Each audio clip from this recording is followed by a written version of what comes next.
Hello, ladies and gentlemen. It's 4/14/2014. My name is Day 9, and I'd like to tell you a story about why stories make no fucking sense at all. Let's start at a reasonable start point. You go into work one day and John isn't there. John, whether he is important or unimportant, remains relatively unnoticed until maybe 11:30 when you say, "Hey, where's John?" And someone goes, "I don't know." And you go, "Huh." Real life. John might be dead. John might be sick. John might have had his daughter run away from home, and he has her within sight, but he is as in shape as I am, so he's struggling to catch up at 11:30 a.m. But all you need to know, the noble office worker, is that no one really knows where John is. And you move on with your day. Maybe not in one day, but 2 days. You see John, and you go, "Oh, hey John, where were you?" And he's like, "Got sick." And you go, "Oh." And that's it. That is as exciting a moment as will ever happen around sickness in real life. It is random and unexciting and unfulfilling and unexamined. Yet in stories, no one is allowed to get sick. No one can simply be sick. Your main character in your story can't just get sick all of a sudden.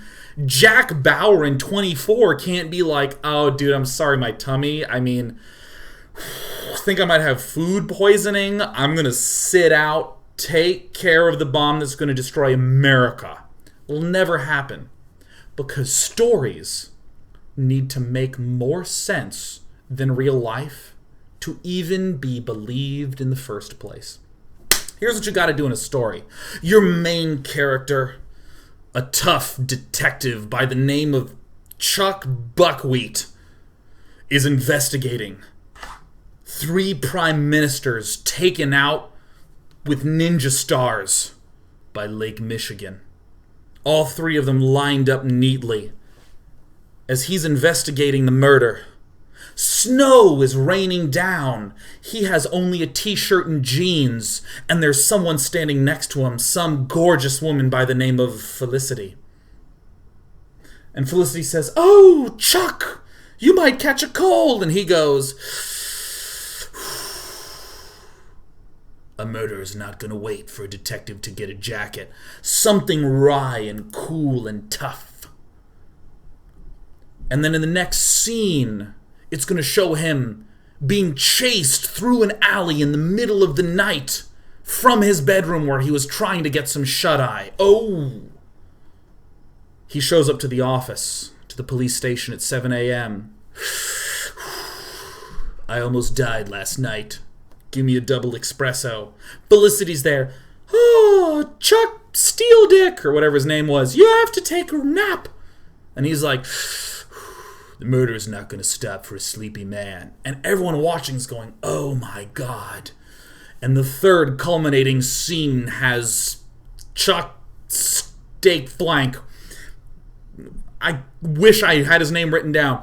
He goes to a hospital and someone with pneumonia coughs into his mouth, and it zooms into his throat, and you see black germs with spikes on them, and they're attaching to red blood cells that are round and look like cats.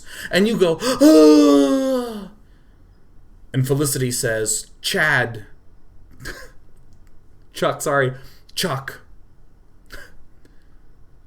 you might get sick." And suddenly a viola appears.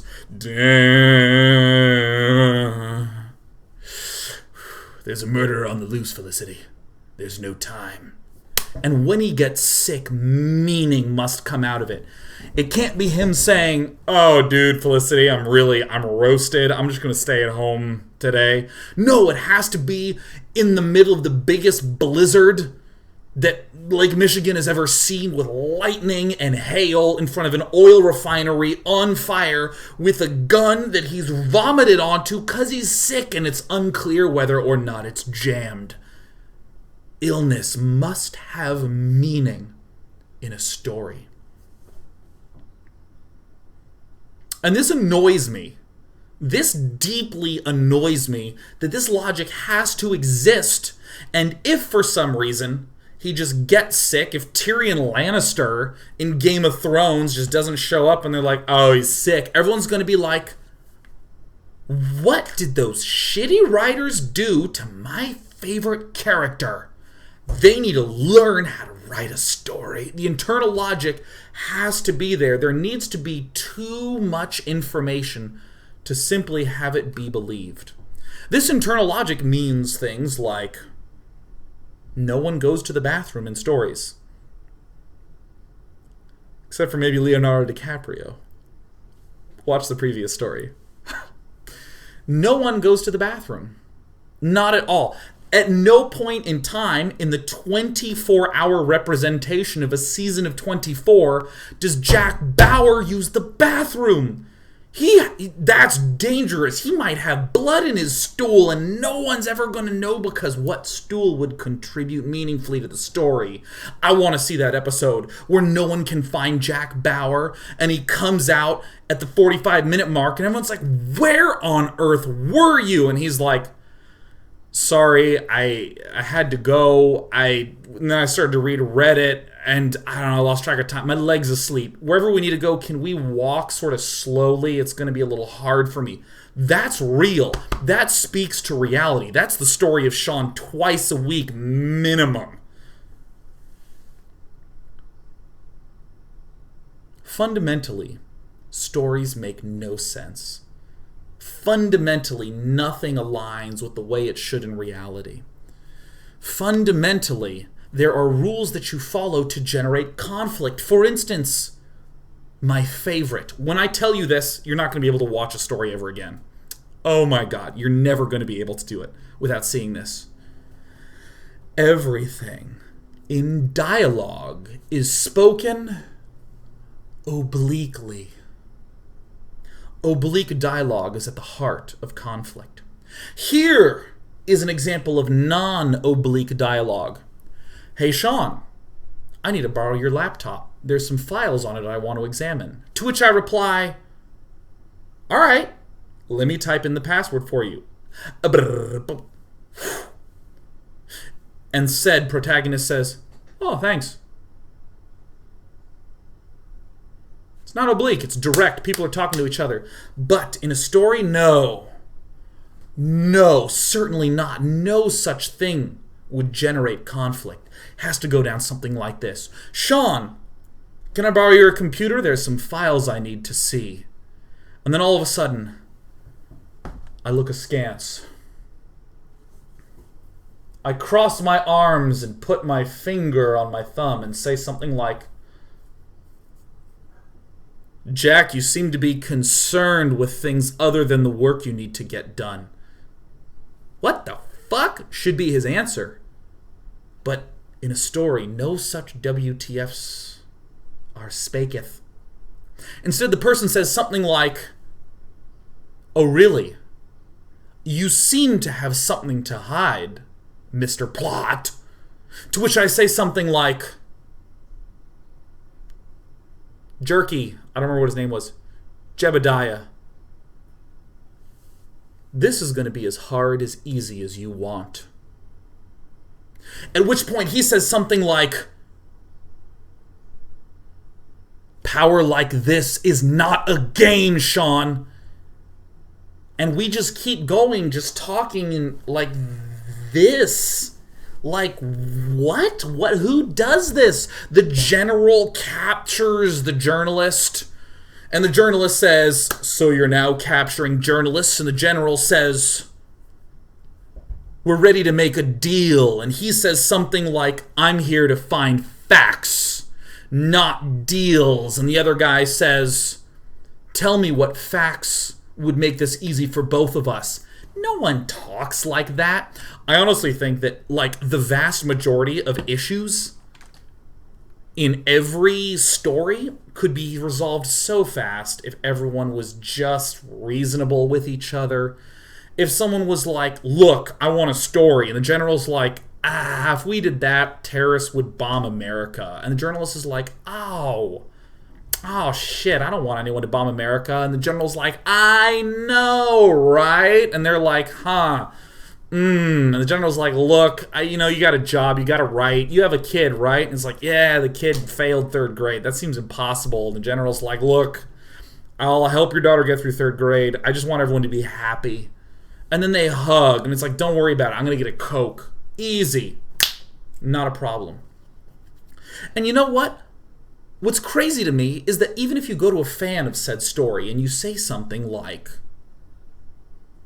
why didn't that guy just behave reasonably? You know what the fan says? The fan says, that would be out of character. Because human beings and stories do not have different moods. They are not normal people. They are aggressively one-dimensional. Prince Zuko from Avatar represents a core idea. Nobody fucking changes in stories. Not a single one. No, nobody changes.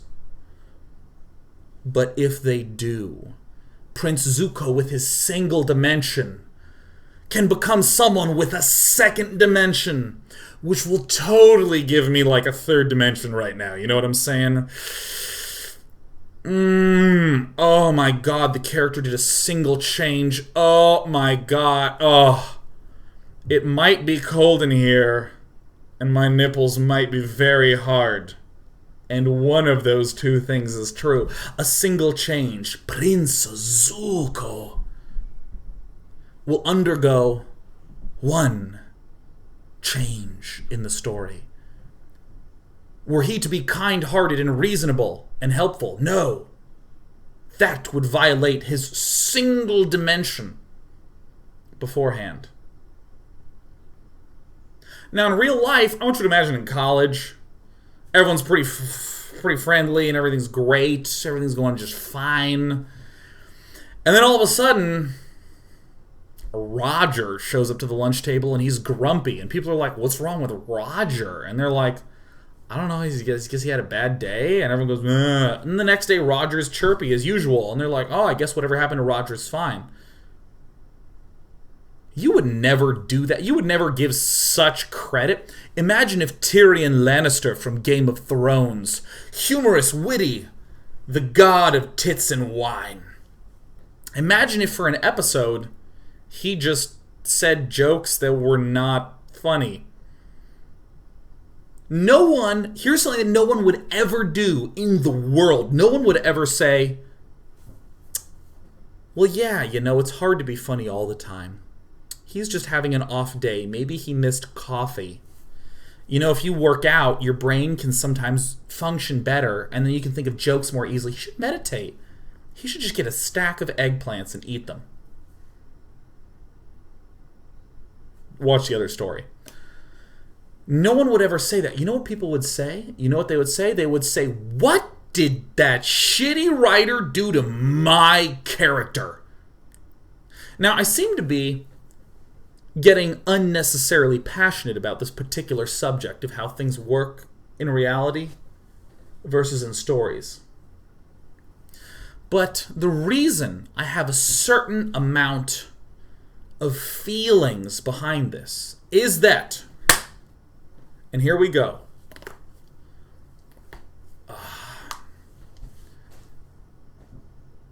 for celebrities, humans do not use the logic of reality. They apply the logic instead of characters in stories.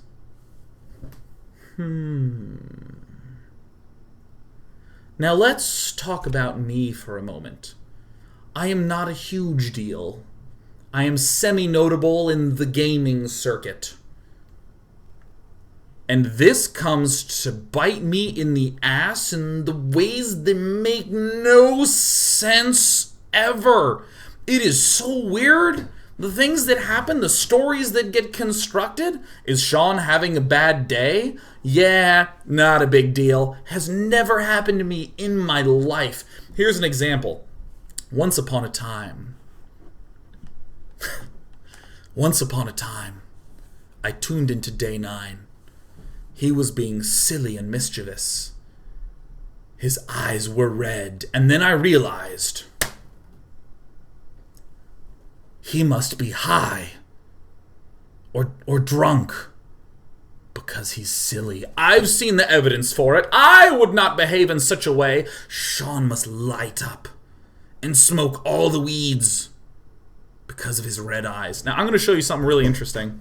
So you'll note that this eye is actually quite a bit redder than this eye. See, here's the white one, here's the red one. This one has had LASIK, and this one has not. Dude, I don't know, because people are like, dude, Sean, come here. And I'm like, what? And they're like, do you want some weed? And I'm like, oh no, I don't smoke. And they're like, but you smoke before every show. Your eyes are red. And I'm like, well, I took a course of Accutane in high school and it dried me out a lot. And when I wear contacts, my eyes get red. And they're like, but that's not interesting. That does not make for a good story, Sean. And I'm like, well, shit. And suddenly, I have a problem where because my answer is boring, it's not real anymore. It does not take a one-dimensional approach. And I'm like, my eyes, like you can tell one of my eyes is red. And someone sent me an email being like, dude, how is it that when you smoke, only one of your eyes gets red? And I'm like, I don't smoke. Like, I don't know what to deal with it now. And what's crazy to me is that it continues to occur.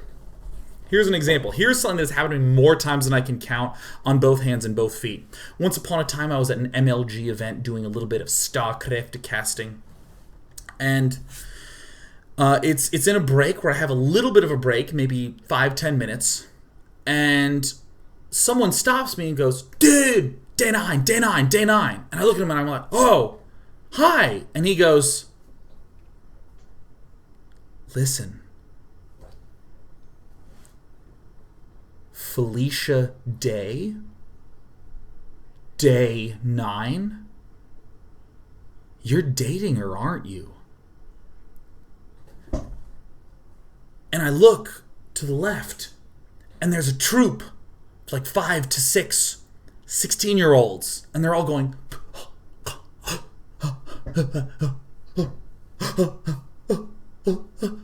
like they're excitedly getting into a hot bathtub.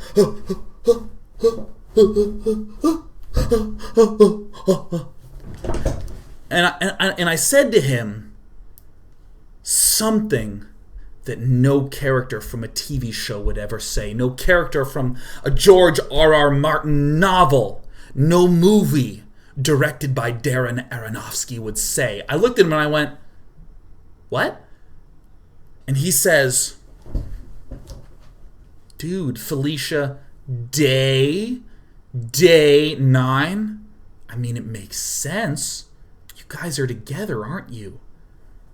And I said, and in my head, I'm like, what the fuck metric do you use to get into your relationships? I'm worried about your future wife. When you're in love with Felicity and you're like, oh my God, we're so in love. She spends time on the computer. We both own gloves.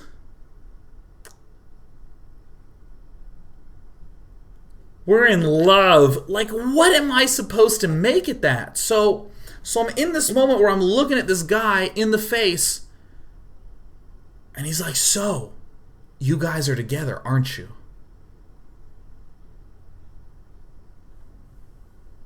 And I extended my hand and I went, hi, I'm Sean. And he goes, huh? And I said, well, I just got out of the bathroom and you just came up to me. We haven't met yet. I'm Sean. And he goes, no, I know who you are. And I'm like, dude, but I don't know who you are. I'm Sean. And he's like, look, I'm Jerry. Look, but Felicia Day, right? And all his 16-year-old friends are like, oh, shit. Like, I just smacked him in the face and cut his legs off and was like, kneel before me, I am a god. And everyone's like, oh, shit. Like, they were blown away. And he goes, but you're together, right? And I said, oh, I don't really talk about who I'm dating or not dating. And he went, and a pack of 16-year-olds went, and he goes, I knew it. And I'm like, what did you know? I just told you I don't talk about it. And he's like, oh, I know what that means. And I'm like, well, it quite literally, that means I won't talk about it? And he was like, dude, but I know what that means. And suddenly I'm at this impasse where I don't know what to do. I don't know whether I'm supposed to be like, this is going to be as hard or easy as you want it to be right now. Because I'm pretty sure that's what he's expecting. Because right now we share 3 letters, 3 in her name and 3 in my made-up name that I use on the internet. My name is Sean Plott. That has no overlap. So I'm just like, geez, And I just went, no. And he was like, what? And I was like, no, I'm not dating anyone. I gotta go to work. And he was like, and that was the end of it. I have no idea how to make sense of this. I have no idea. This is a phenomenon that I cannot wrap my head around. But this was my favorite. I want to tell you one of my favorite stories that happened once upon a time. Once upon a time that I want to share with you. So here's a little bit about my daily routine. I wake up. I like to say around 9, but normally I sleep until like 9:45. Get up at 10. Do worky things until around 4. Prepare the show. Do the show. Done with the show. Normally do some play tests for Project Atlas in the evening. And then I probably watch Netflix. I've been watching Arrow right now. And oh my god, Oliver Queen's 6-pack. Shirtless workout montage every time. Clean and easy formula. And I rinse repeat. On Fridays I play a game and normally go get some tasty Chipotle in anticipation for cheat day on Saturday. That's what's going on right now. Before then I got sushi. Okay, you know everything about my life, but that's not exciting. It can't be that way. Yeah, I see people talking about Oliver Queen. Ooh, the shirtless workout. I like it, chat. Here's the thing. Once upon a time, there was an MLG, one of the first MLGs where both I was a caster and my brother Nicholas Plott was also a caster. Without my knowledge, without any factual reinforcement, without anything at all happening on reality's part, a story was woven together that went something like this. Here's the story. It is insane to read a story about yourself. It feels insane. And here's what I read. Once upon a time, Sean began to work with MLG. It wasn't at any large event, no. Sean began to do a show match series where he and JP McDaniel casted. JP McDaniel would later stab Sean in the back. Sean didn't know this, but alas, our story has foreshadowing. Ba-na-ba-na! Sean and JP continued to cast this show match series until MLG began to incorporate StarCraft 2 into the pro circuit. Sean and JP, Husky and HD casted, and then soon DJ Wheat was brought in. Sean and JP and Husky casted for a while today. Things were going well, the scene was developing, but one day, MLG's success brought something that Sean wasn't prepared for. Sean's brother was going to attend an event. Lightning bolts! Sean always hated Nick. In fact, I think that before they were casters, there was a girl that Sean loved. But Nick won her heart, and Sean never forgave him. I'm not making this up, by the way. This is amazing.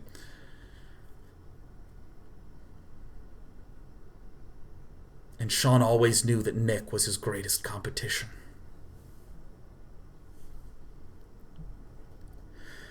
And all of a sudden there was an MLG that came around. Nick was one of the first times that he was casting, and JP, you know what he did? He went to MLG and said, "Tastosis is better than Day 9. And suddenly, Sean, who had worked for so many events, he was hardly seen on Championship Sunday.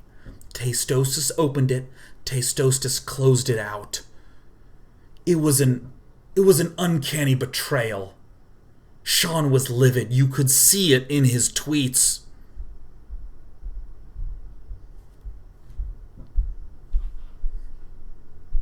And that is when Sean realized that he hardly had any friends in the industry, and he was out on the own and only had the community to back him. How did I find this out? Let me begin at the beginning. JP reached out to me one day and was like, "Hey, I work with MLG. We've done some tournaments. Do you want to maybe do something together?" And I was like, "Sure." So we did. And after a while, there was an announcement that said, Nick will be at an MLG. And I messaged Nick and I was like, oh, you're going to be there. He's like, "Oh, dude, that's so cool. I haven't seen you in like a year and a half." And I was like, nice.